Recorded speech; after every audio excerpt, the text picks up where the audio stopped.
We later learned from the doctor he was killed instantly. He didn't feel a thing because it essentially went into his neck and hit probably his brainstem, and so he was gone already. But we did whatever we could to try and stop the bleeding, and I tried CPR on him. You had to try, right? I mean, and then we all know what happened. I mean, they did get a pulse when we got to the hospital, but that's just because his body was strong. You can do that even when the guy's already gone. So the only saving grace is he was killed instantly. And at this point, there's really good evidence that Tyler Robinson did this. And I think just about, I can't say everything, but most of what you're hearing online is just categorically false. Candace Owens' conspiracy theories, false. Maybe she has one or two things right. But Dave, so far from her, we've heard the Egyptians are involved, the Israelis are involved, Trump did it, Turning Point did it, Mikey McCoy, Rob McCoy, the French did it. I thought all the French did was surrender, Dave. In any event, everybody has been implicated in this. They can't all be implicated in this. It's strange credulity to think all those people work together, which means, just by pure logic, most of what she's saying, if not all, has to be false. Why don't people see this?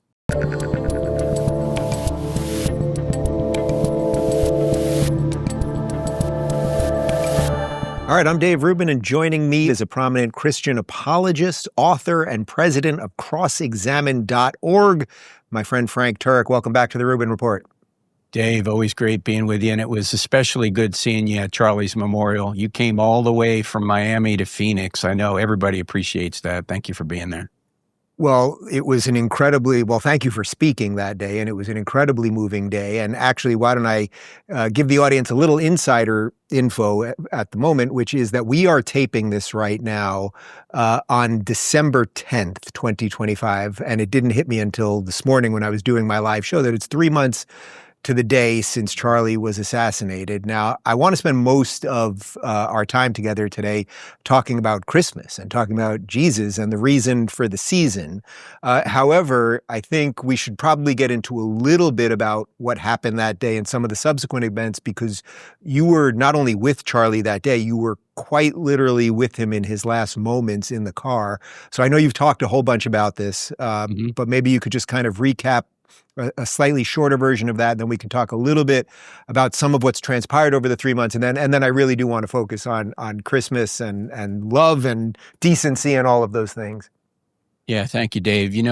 Charlie considered me somewhat of a mentor because I've been going to college campuses for many years, providing evidence that Christianity is true, and then answering questions of students. So he contacted me about 5.5 years ago to help him out. Now, as you know, Dave, it can be difficult to mentor somebody smarter than you, but not with Charlie, because the only thing that exceeded his intellect was his humility. So the few things that I knew that he didn't know, he wanted to know. And the reason I was with him that day is because this summer I took 4 trips to Phoenix to help him get ready for this upcoming college tour. And we were together for a couple of days before this event, and he said, "Hey, Frank, why don't you just come with me to the event and just see how it goes?" And then he and I were supposed to be together at Berkeley on November 10th.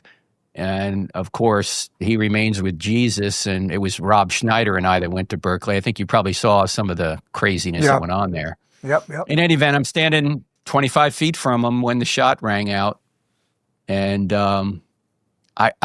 Dave, I feared this was going to happen at some point. I really did. I feared that somebody was going to take a shot at Charlie. In fact, when we were heading into the event, we had some footage from above. Originally, I thought it was drone footage, but it may not have been drone footage because there was a building above us that you could, and a walkway, you could have easily put your cell phone over and taken drone footage or footage from above. And there was such a crowd there. An hour before, I said to Charlie, I don't like this place. There are too many buildings. And he just kind of shrugged it off because he was brave. He knew he had to put himself in harm's way to reach people. You just can't be completely secure. He loved people and he wanted them to know the truth. So he put himself out there. And when that shot rang out, I said to myself, if it ever happens, do whatever you can. Just try and do whatever you can to help him. So I went with the security team and just got in the car and tried to revive him. But Dave, he wasn't looking at me. He was looking right past me into eternity. His eyes were fixed. We later learned from the doctor he was killed instantly. He didn't feel a thing because it essentially went into his neck and hit probably his brainstem. And so he was gone already. But we did whatever we could to try and stop the bleeding. And I tried CPR on him. You had to try, right? I mean, and then we all know what happened. I mean, they did get a pulse when we got to the hospital, but that's just because his body was strong. You can do that even when the guy's already gone. So the only saving grace is he was killed instantly. And at this point, there's really good evidence that Tyler Robinson did this. And I think just about, I can't say everything, but most of what you're hearing online is just categorically false. Candace Owens' conspiracy theories, false. Maybe she has one or two things right. But Dave, so far from her, we've heard the Egyptians are involved, the Israelis are involved, Trump did it, Turning Point did it, Mikey McCoy, Rob McCoy, the French did it. I thought all the French did was surrender, Dave.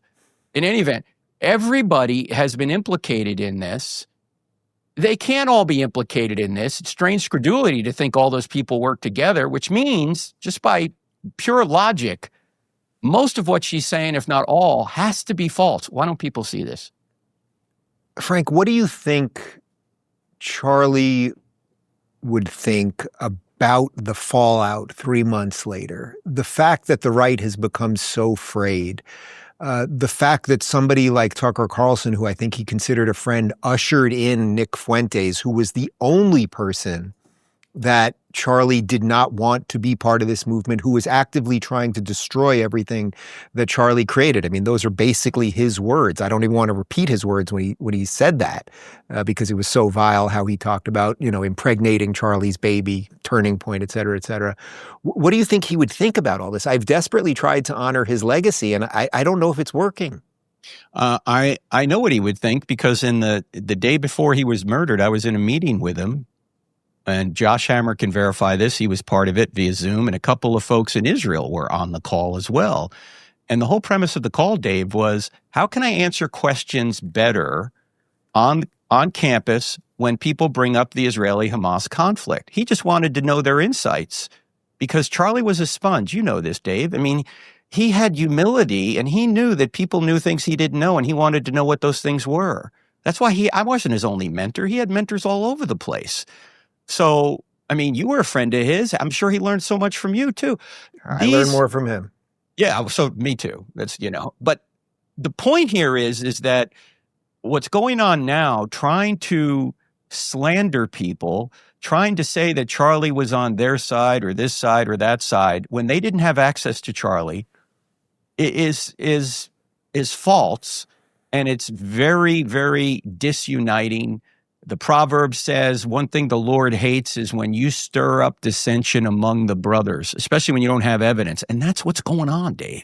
So where do you think this is coming from? I mean, this is going to sound corny, or maybe not to you. Maybe it'll sound like the loftiest thing I could say. But I've actually, as it relates to this, Charlie's life and legacy, I personally have tried to act more Christ-like. I'm sure I'm failing constantly, but I've tried to have my better angels with me and not be part of the fight. I'm not saying I've never been part of it, and it's just the nature of this business. But to watch so many people release his text messages for political purposes, to make up things, to use that man's life, and to do it overnight, in essence, I honestly, and maybe it's also part of the season, I cannot fathom it right now. Yeah, well, the problem is that this is coming from the pit of hell because Satan is a liar and a murderer, and both those things have been done in Charlie's life. First of all, he was murdered. Second of all, there's been a lot of lies told about him, a lot of lies told about TPUSA, a lot of lies told about the people involved who loved Charlie. I mean, one of the very first conspiracy theories was about me, the guy in the white hat. Yeah. And the FBI actually checked that out, Dave. They called me and they said, "We're sorry we have to ask you this, but were you signaling the shooter?" I said, "Yeah. I was telling him to steal second base." I mean, it's the stupidest thing in the world, right? Like somebody needs to be signaled as to who Charlie Kirk is. Everyone knows he's the only guy sitting under the tent with the microphone, but yet people will believe the dumbest things. And unfortunately, it's causing a lot of dissension. And Erika, to her credit, is moving forward. I was with them recently in Mar-a-Lago at their donor event. She, despite the fact that she's grieving, is focused on the future, focused on what Charlie would want us to be focused on. That's the Lord and the country. And that's what she's doing. And that's what we're all going to do. There is a big turning point event that Tucker and many others will be at. Do you think Turning Point itself should have done anything differently over these last 3 months? You know, they finally released a video sort of debunking some of Candace's nonsense. Do you think there was some other way to do this? Or is it that Turning Point itself, that Charlie's fingerprints were so all over everything there that they, for as incredible as Erika is, and I mean, she's a grieving mother on top of all of this, that she has to run this organization, that there was no way to, there was no one to properly message this? Or what do you do in the face of lies? Do you think there's anything else they could have done? And again, an awful lot could change between us taping this and when it airs. I don't know. I don't know if there was any really good solution to this, because as Blake said in his statement last week, or now that people watched this a few weeks ago, the statement was essentially, well, we considered Candace a friend, and we thought, you know, she wouldn't continue to do this, and we've reached out to her. But she just continued to go on and on and on. So, you know, and on one hand, you say, hey, this is going to die down because, you know, Candace is just asking some questions, and eventually this is going to die down. She'll get to the point where she knows that what she's saying is false, but that hasn't happened. So at some point they just decided, well, we're going to have to at least address it. And then they invited her to come on the show, and she declined after saying, name the time, name the place. You know, so what are they to do? What are they to do? I don't know what else to do other than, okay, let's talk about it. And then she doesn't want to talk about it. So do you I can't judge her motives. Look, Dave, I can't judge her motives, and I don't speak for Turning Point. I'm not an employee of Turning Point. I'm just friends with them. I love them. I love Erika. I love Charlie, as I know you did. I love the people involved. And one of the things I'm upset with, I don't care when people attack me. I'm upset when they attack Erika. I'm upset when they attack Mikey McCoy. Mikey McCoy would not step on an ant. He's such a Gentile loving soul. And yet they're implicating him somehow in the murder. It's crazy, Dave. Imagine if we sat here and said, you know what, I think Candace Owens is the real murderer. I think she was upset that Charlie cut her out of the big events. I think that Candace Owens really decided to have Charlie killed, and she was jealous of Erika, and she's bringing all this up to cover her tracks. Is that possible, Dave? Oh, that's possible. Do I have any evidence for it? No, and it would be ridiculous for me to suggest that without evidence, but that's what she's doing.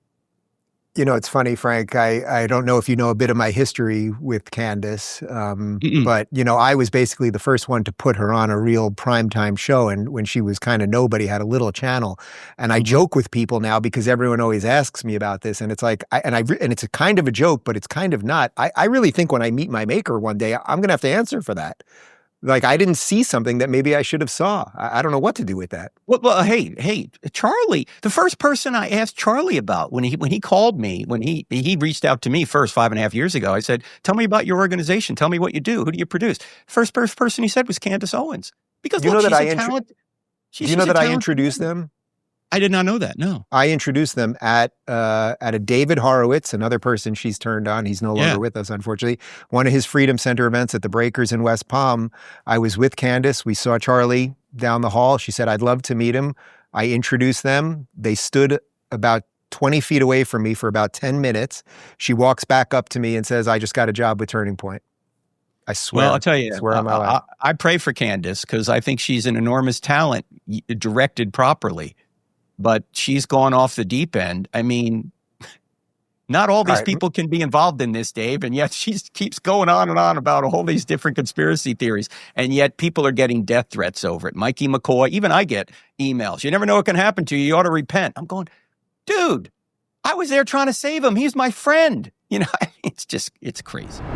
If you're looking for more soulful vibes to spark your inner guru, check out our spirituality playlist. And if you want to watch full interviews on a wide variety of topics, watch our full episode playlist, all right over here. And to get notified of all future videos, be sure to subscribe and click the notification bell.